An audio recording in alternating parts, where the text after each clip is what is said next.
சென்னை பெரம்பூரில் கேக்கில் விஷம் கலந்து சாப்பிட்டு தற்கொலைக்கு முயற்சித்த ஒரே குடும்பத்தைச் சேர்ந்த 4 பேரில் கணவன், மகன் ஏற்கனவே இருந்த நிலையில் தாய் பியூலாவும் சிகிச்சை பலனின்றி உயிரிழந்தார்.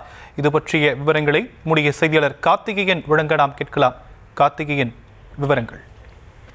முற்பகல் வணக்கம் ஷாம்.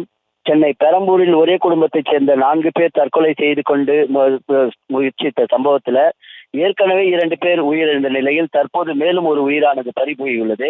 இந்த சம்பவம் மேல் அந்த பகுதியில் ஒரு பெரும் சோகத்தை ஏற்படுத்தியுள்ளது. சென்னை பெரம்பூர் சங்கராச்சாரி மடம் பகுதியைச் சேர்ந்தவர் சகாயம் செபஸ்டின். இவர் மாதவரத்தில் ஒரு தனியார் நிறுவனத்தில் களக்காரராக பணியாற்றி வருகிறார். இவருடைய மனைவி பியூலா, இவர்களுக்கு ஒரு மகன் மற்றும் ஒரு மகள் உள்ளனர்.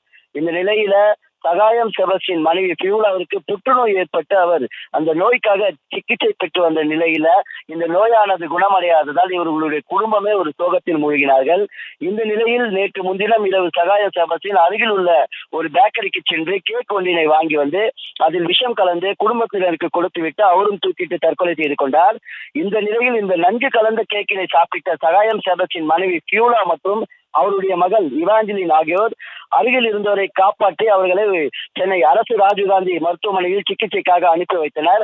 அங்கு அவர்களுக்கு தீவிர சிகிச்சை அளிக்கப்பட்டு வந்த நிலையில அவருடைய மனைவி பியூலா இன்று அதிகாலையில் பரிதாபமாக சிகிச்சை பலனின்றி உயிரிழந்தார்.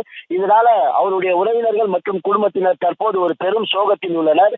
இந்த 2 பேரை காப்பாற்றுவதற்கு அரசு மருத்துவர்கள் எவ்வளவோ முயற்சி எடுத்தும் அந்த முயற்சியானது கைகூடாததால் பியூலா காலையில பரிதாபமாக உயிரிழந்தார். தொடர்ந்து இவாஞ்சலினுக்கு தீவிர சிகிச்சையானது தொடர்ந்து அளிக்கப்பட்டு வருகிறது. அவரும் கவலைக்கிடமாக இருப்பதாக தெரிய வருகிறது.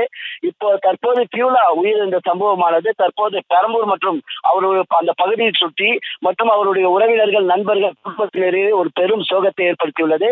இதனைத் தொடர்ந்து பியூலாவின் உடலை கைப்பற்றி சென்னை பெரம்பூர் செம்பியம் காவல்துறையினர் தற்போது மேலும் விசாரணை நடத்தி வருகின்றனர். ஷாம், விவரங்களுக்கு நன்றி கார்த்திகேயன்.